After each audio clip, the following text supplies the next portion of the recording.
आणि आता बातमी नागपूरमधून आहे। नागपुरात गेल्या सोमवारपासून आदिवासी विद्यार्थ्यांचं हे आंदोलन सुरू आहे। तर आदिवासी विकास मंत्री अशोक उईके आंदोलकांची भेट घेणार आहेत।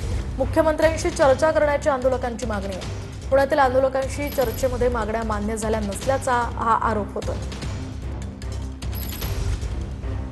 आणि जोपर्यंत ते 29 मागण्या पूर्ण होणार नाही तोपर्यंत आम्ही या ठिकाणी बसले राहू। जसं की जप्तलाई आश्रमशाळेमध्ये ज्या 3 मुली सर्पदंशामुळे दगावल्या त्यांच्या परिवाराला कमीत कमी 1 कोटी रुपये निधी मिळावा, 12,500 ची पदभरती आहे, अशा अनेक मागण्या आहेत आमच्या।